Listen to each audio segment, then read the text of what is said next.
Sorry, HP-nya. Ya.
Halo,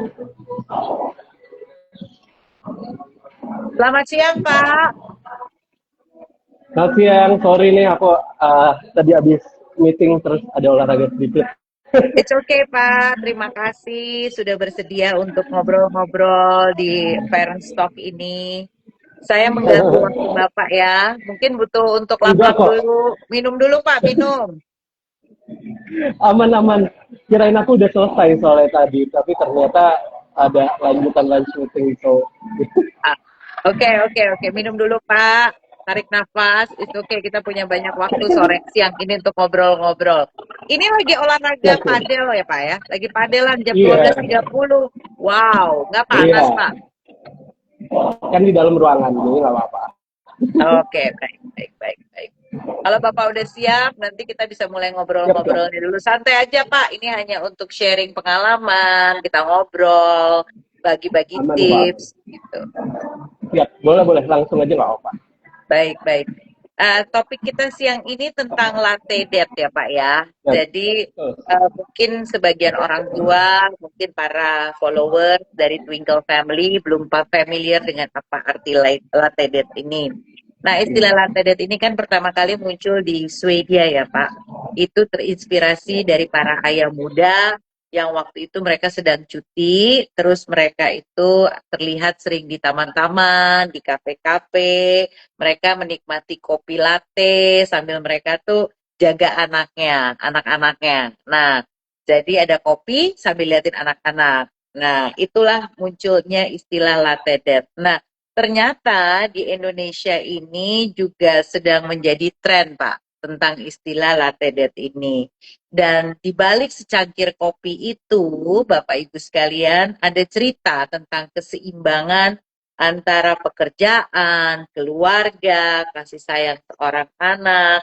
Dan hari ini kita mau dengar pengalaman dari Papa Icat ya, bagaimana Bapak seorang ayah dari dua anak, Akira dan Rania, yang dua-duanya ada di Twinkle Stars Cilandak. Yang pertama boleh nggak Pak kenalan dulu ya, supaya Mama Papa yang mungkin nanti nonton di sini, nanti kita rekam. Dan kita akan share ulang ya Pak, baik di YouTube ataupun di IG ini.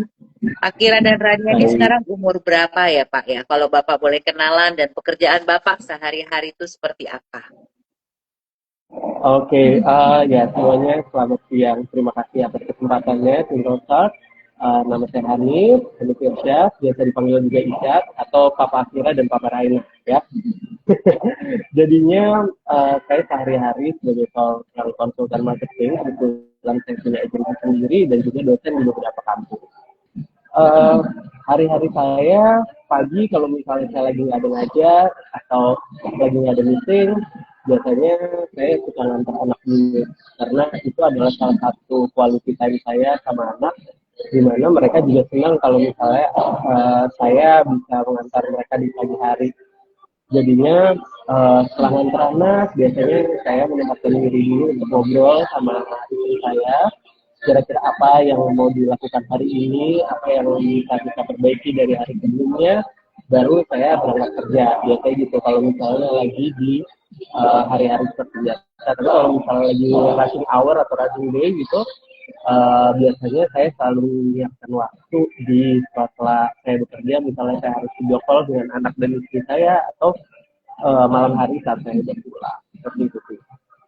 Oke, jadi kalau boleh tahu Akira tuh sekarang umur 2 ya? Akira 4, Akira Rania 2 4, ya Pak? Akira 4, Raina 2.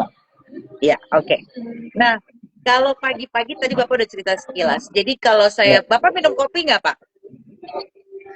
Lumayan, lumayan. Jadi kalau Saya cukup minum pagi-pagi, kopi sih. Bapak tuh bikin kopi dulu atau bantu siapin anak-anak dulu Pak? Biasanya bantuin anak-anak dulu ya, gitu. Saya biasanya kopi malah setelah nganterin anak-anak berangkat sekolah baru kopi. Gitu. Oh gitu. Jadi kopinya belakangan ya, anak-anak duluan ya Pak ya. Kopinya belakangan. Nah, Ya. sekarang ini kalau saya lihat, kebetulan kan kalau kayak sekolah kita ini sudah berdiri 27 tahun ya Pak, bukan waktu yang Ya. pendek. Nah, sekarang ini saya lihat 1 tahun, 2 tahun belakangan ini, banyak banget ayah-ayah muda seperti Papa Icat ini, yang boleh dibilang aktif ikut pengasuh anak. Dan itu tentunya keren banget, karena di zaman saya dulu Pak ya, nggak ada tuh yang namanya ayah saya ikut terlibat aktif, atau bahkan dari pengalaman saya pribadi. Nah, itu pasti nggak mudah karena ada kesibukan pekerjaan, apalagi Bapak sebagai dosen, digital marketing, punya agensi, banyak. Nah, kalau saya boleh tahu, apa sih Pak tantangan terbesar Bapak sebagai seorang ayah dari 2 balita, 1 cowok, 1 cewek? Apa ya Pak ya? Sebetulnya yang paling sulit adalah manajemen waktu ya, karena ya benar kata ibu lagi bahwa kita seorang milenial, bisa dibilang yang dibesarkan oleh boomer, itu memang kita sering merasa kehilangan sosok dari seorang ayah, karena pastinya ayah bekerja keras untuk mencukupi kebutuhan kita. Tapi ternyata dengan berkembangnya zaman dan tuntutan ekosistem saat ini, peran ayah itu sangat dibutuhkan, karena setelah saya pelajari kebijaksanaan dalam pengambilan keputusan dari seorang anak itu juga ada banyak peran dari seorang ayah juga. Itu yang mendasari saya kenapa saya ingin lebih banyak ikut terlibat di uh, pengurusan anak. Jadi dari berangkat dari sebuah pengalaman Bapak secara pribadi, Ya, itu menginspirasi Bapak betul. bahwa saya harus menjadi ayah yang dekat nih untuk kedua Ya, anak saya, betul. seperti itu. Betul, Nah, betul. tapi dengan kesibukan Bapak jam segini aja masih padel di saat orang-orang mungkin lagi sibuk makan siang ya Pak ya. Nah, gimana sih Bapak juga dosen, Bapak punya agensi, Bapak digital marketing, aduh banyak banget itu ya. Itu gimana sih Pak caranya Bapak bisa punya waktu tetap dekat dan kualitas sama anak-anak di pagi hari, kan Bapak bilang, pokoknya kalau bisa Ya, diusahakan nganter. Selain itu apa lagi Pak? ya. Biasanya pasti weekend, sama pokoknya setiap hari itu ada rules yang memang dari sebelum punya anak itu saya udah terapkan dengan istri saya, yaitu 60 minute rule, di mana kita dari 24 jam kita hidup ya dalam sehari, itu ada 10 menit yang nggak boleh diganggu sama siapapun. Apalagi kalau misalnya weekend itu saya harus full konsentrasi dengan anak saya. 60 menit sehari nggak susah kok, nggak susah sebetulnya. Kalau misalnya kita ngerasa keluarga itu penting buat kita. Oke, jadi di pagi hari Bapak usahain jemput, terus begitu ada video call di waktu-waktu di weekday. Tapi kalau weekend itu udah full dedicated for family ya Pak ya, buat istri, buat Kurang anak-anak. lebih Nah, kalau selain daripada kurang yang tadi Bapak lebih sebutin sekarang 60 itu, menit. ada nggak sih rutinitas kecil banget selain mungkin nganter anak itu yang Bapak wajib lakukan bersama dengan Akira dan Rania? Misalnya sarapan bareng itu apakah mandatori atau bacain story atau video call-nya itu apa gitu loh Pak yang bisa menjadi sebuah ide buat papa-papa yang ada di luar sana. Oke, kalau misalnya aku biasanya, kalau misalnya aku lagi di rumah ya, itu pasti sarapan pagi itu mandatory. Tapi kalau misalnya enggak ya 60 menit itu bisa dibagi ke beberapa jam gitu. Kalau misalnya aku misalnya 15 menit pagi, 15 menit siang, 15 menit sore, 15 menit malam gitu. Jadi balik lagi kita gimana cara manage waktunya aja. Jadi misalnya 15 menit kita udah, oh ya 30 menit nih kita udah 30 menit lagi misalnya bedtime story ya sama anak-anak. Jadi kayak udah kayak di preschool juga ya Pak ya, punya timetable-nya ya Pak ya. Jadi 15 menit, Iya, 30 iya, iya, menit, iya, pokoknya disesuaikan ya Pak ya. iya, betul. Hebat, hebat, Karena hebat, kita, hebat. karena aku sama istriku percaya bahwa uh, for our child itu there is no excuses for time gitu. Jadinya semakin kita excuse, aduh nggak bisa nih gara-gara baba harus ini harus itu. 15 menit kita coba buat untuk ngobrol sama istri sama anak itu bukan hal yang sulit kok untuk dilakukan kalau misalnya kita beneran mau.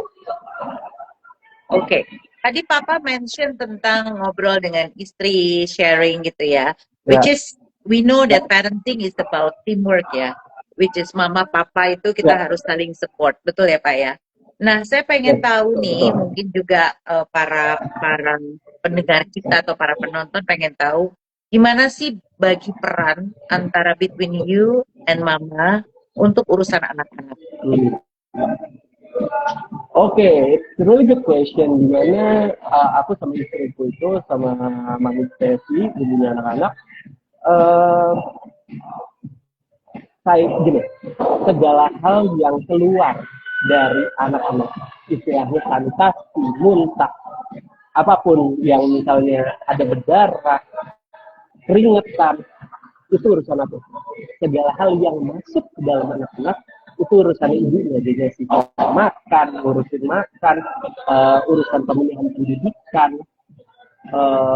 vitamin dan segala macam itu urusan ibunya. Jadi apa yang masuk mulut itu istilahnya apa yang masuk mulut itu urusan ibunya, apa yang keluar dari tubuhnya itu aku. Jadinya misalnya kelakuan dia yang anger kayak gitu. Misalnya Akira lagi suka marah atau Raina lagi dia ngeluarin air mata itu tugas aku karena itu keluar dari dirinya.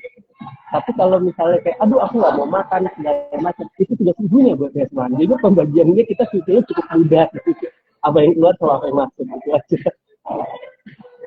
Seru juga ya, jadi yang keluar bapak, yang masuk mama, gitu Iya, ya Pak ya. iya, Wow, ini tips yang luar biasa nih. Itu caranya supaya tidak saling konflik karena keluar masuk itu dua opposite yang berbeda. Wow. iya betul Nah, betul. kalau dari yang Bapak lihat dari mama ya, sebagai seorang istri dan seorang mama, apa sih hal spesial yang Bapak pelajari tentang cara mendidik anak dari seorang mama? Kalau misalnya ibunya itu bisa dibilang manusia paling sabar ya sedunia ya. Walaupun kalau misalnya saya bisa dibilang saya masih banyak belajarnya lah soal sabar. Ibunya jauh lebih sabar karena dia tahu yaitu keluar masuk diri kan dimana pendidikan, emotional support itu dia itu tugas ibu juga gitu loh. Walaupun aku juga berperan di dalam itu, tapi tanggung jawab dia sebagai seorang ibu saatnya tahu, saat apa namanya, lebih banyak mendengar cerita anak kayak gitu tuh, itu luar biasa sih ibunya. Jadi menurut Bapak itu karena kesabaran Mama, Bapak belajar banyak Ya, bagaimana kita harus bisa menguasai diri kita gitu ya. Nah, berarti kalau berhubungan dengan pertanyaan saya berikutnya, kalau si Akira atau Rania lagi rewel, berarti yang lebih sabar ya, itu Mama dong daripada Bapak. Ayo Pak, jujur Pak. ya, ya, dia jauh lebih sabar, tapi karena itu balik lagi kan output ya yang keluar dari dirinya. Jadi harus saya yang menenangkan. Jadi kadang sebelum saya menenangkan anak-anak, saya ditenangin di sama ibunya. Oh, berarti yang lebih sabar tuh Papa dong ya berarti ya. Eh, sama-sama sabar lah, sama-sama sabar. Namanya juga ngurusin anak kecil bareng. Gitu ya Pak ya. Nah kalau saya boleh tahu dari mulai Akira atau Rania, dari mulai mereka lahir sampai mungkin sekarang 2 tahun, 4 tahun ya Pak ya. Yang Papa paling nikmati pada saat bersama mereka, mengasuh mereka tuh apa? Apa yang paling Papa nikmati? Oh, ada step-stepnya sih sebetulnya, dimana tapi yang paling saya nikmatin adalah saat mereka milih untuk tidur sama saya dibandingin ibunya. Itu beneran saya nikmati sekali sih. Halo? Iya, kalau Bapak bilang Bapak menikmati saat tidur bersama dengan dua anak ini, nah itu Ya, kenapa Pak? Biasanya kan ada rutinitas tuh sebelum tidur. Misalnya kalau tadi ya. ada story time atau mungkin gantiin baju. Apa sih yang Bapak nikmati dari mereka dari momen ini gitu? Ah, semuanya saya nikmati sih, dari tidur pelukan, tidur sambil ngejetin, terutama Raina ya. Raina sendiri itu kan dia cukup manja ya sama saya. Jadinya tiap malam harus apa mijitin dia dulu, terus misalnya harus sayang sayang dia dulu, harus peluk, harus cium, gantiin dia popok. Itu sangat menyenangkan buat saya. Oke, itu rata-rata dilakukan semua di dalam rumah ya Pak ya. Nah, sekarang kalau Iya. di luar rumah, misalnya lagi jalan-jalan atau lagi acara keluarga, ada nggak sih momen yang Bapak nikmati di saat Bapak harus ngurus kedua anak ini di luar rumah? Di luar rumah nyuapin, terus main-main di taman, bermain sama mereka sih, semua saya nikmatin. Gitu. Jadi Bapak nggak malu ya nyuapin anak di luar, temenin main gitu nggak malu ya Pak ya? Lagi masalah, saya malah suka. Gitu ya. Karena ini kan Dan, sekarang iya, ini Pak, malah, gimana Pak? eh, iya, kalau misalnya saya soalnya malah suka, anak-anak dekat sama saya suka. Oh gitu ya. Karena kan sekarang khususnya di Indonesia ini kan masih ada stigma sosial kan. Pokoknya yang ngasuapin Hmm. anak itu mama, yang gantiin Hmm. popok mama, yang ribet urusan perintilan mama. Nah, ada nggak sih Pak perasaan seperti itu sebagai postmodern lah sekarang kita bilang ya, millennial dad gitu ya, yang aduh mau dong kan Eh, orang kayak gitu gimana tuh Pak? Ya sih, saya nggak peduli orangnya kalau kayak gitu, saya senang-senang aja ya. Kalau misalnya mereka berpikir seperti itu ya, itu urusan mereka sih. Yang mungkin kan nanti yang punya dapat impact baiknya itu kan anak-anak saya, bukan anak-anak mereka kan. Oke, oke. Yang penting buat Bapak adalah momen dengan buah hati, that's the most important thing. Ya, Mau apa kata ya, orang, betul. itu Bapak nggak terlalu pusingkan, Terserah. seperti itu. Baik. Ya, betul. Terus kira-kira ada nggak sih orang yang mungkin di sekeliling Bapak, seperti mungkin dari keluarga, dari extended family yang bilang, kamu ngapain sih ngurusin itu? Itu bukan urusan kamu, itu urusannya istrimu, seperti itu. Pernah nggak ada momen-momen Oh seperti itu, ya. Pak?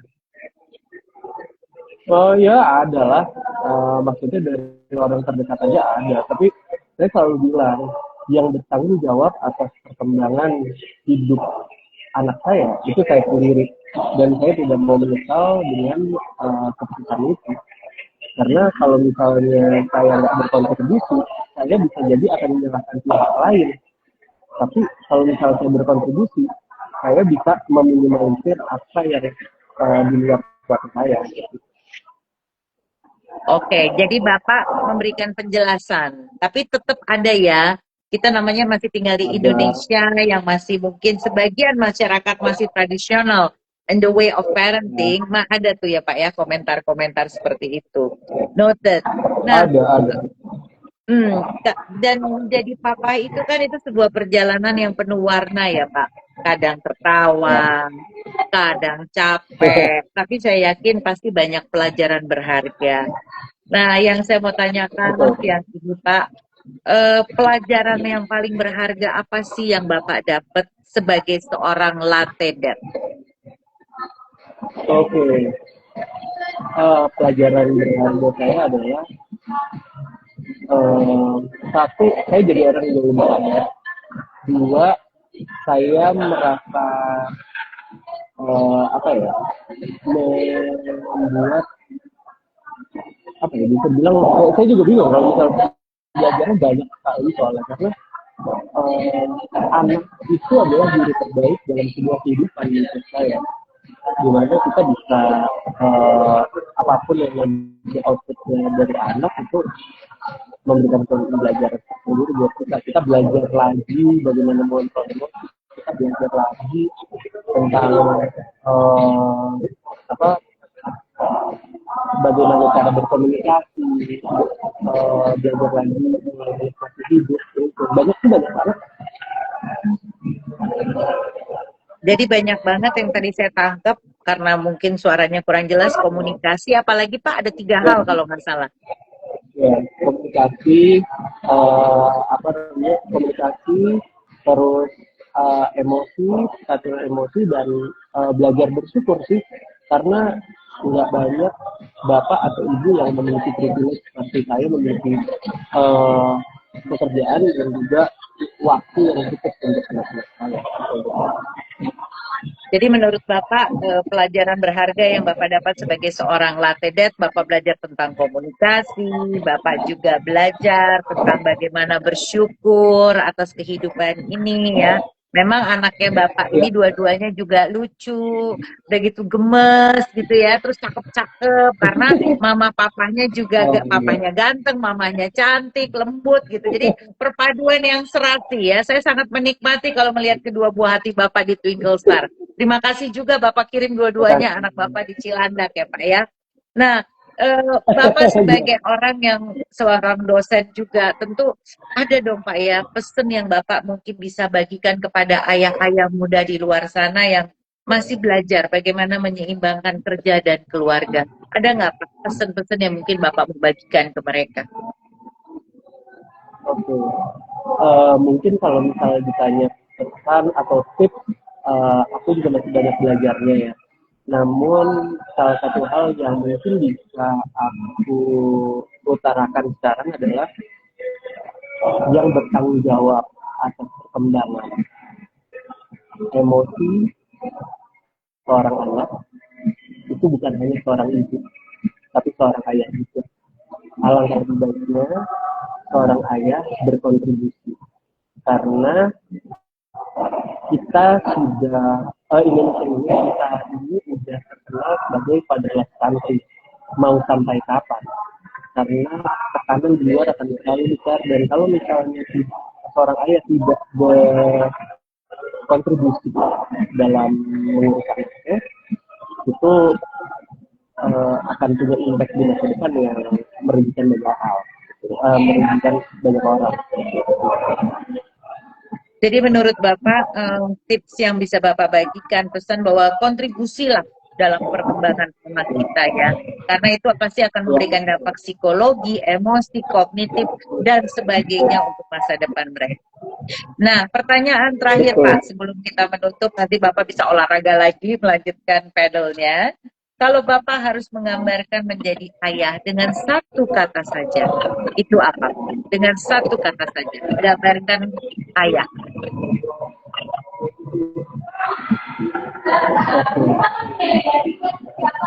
It's quite melancholy. Oke, aku tahu. Gambaran seorang ayah, ayah itu adalah sebuah kesempatan.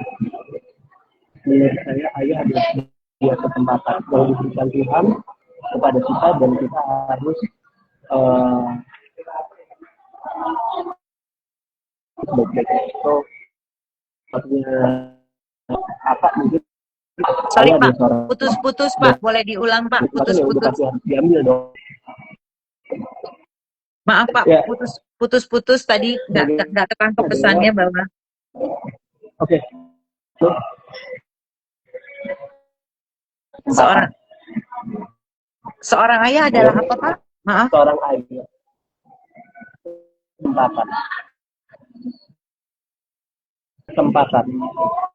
Kesempatan.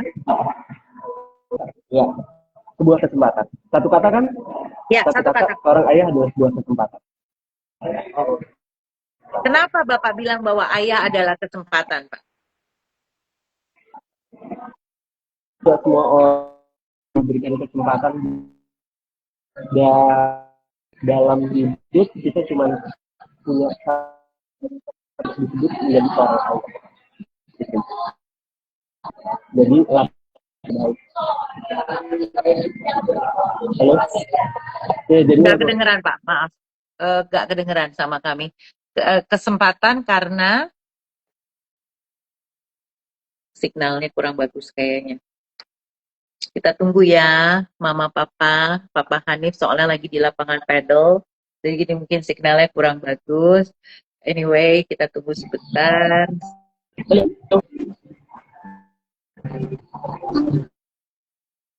Halo? Ya Pak, masuk. Kedengeran Pak sekarang. Ya, jadi kenapa Pak? Bapak menurut Bapak satu kata, kenapa Pak? Karena nggak semua orang diberikan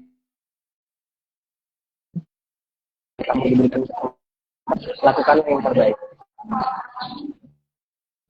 Oke. Thank you banget Pak, thank you banget. Jadi Bapak bisa menggambarkan ayah itu adalah kesempatan karena kembali lagi kita bersyukur. Tidak semua orang mendapat kesempatan itu. Jadi jangan disia-siakan. Thank you so much Papa Icat. Ceritanya, sharingnya itu inspiratif banget. Dan kita juga tahu dari dua orang, Akira dan Rania, kita belajar bahwa jadi ayah itu bukan soal gaya-gayaan ya Pak, tapi tentang bagaimana kita hadir, kita mencintai, kita menikmati setiap momen bersama anak-anak. Nah, Mama Papa sekalian, seperti apa kata Swedia, karena latte date ini dari Swedia, love is a spell Time, atau time. Cinta itu waktu, benar nggak Pak? Waktu yang kita berikan untuk satu keluarga. Dan mudah-mudahan cerita Papa Icat siang ini dari lapangan padel dimanapun itu bisa memberikan masukan buat semua papa-papa dan juga mama yang ada di luar sana. Terima kasih sekali lagi Papa Icat. Mohon maaf kalau kami mengganggu kesibukannya siang hari ini. Salam saya untuk Mama dan juga Akira dan Rania. Bye-bye. Thank you so much, Pak. Have a nice day. Bye-bye.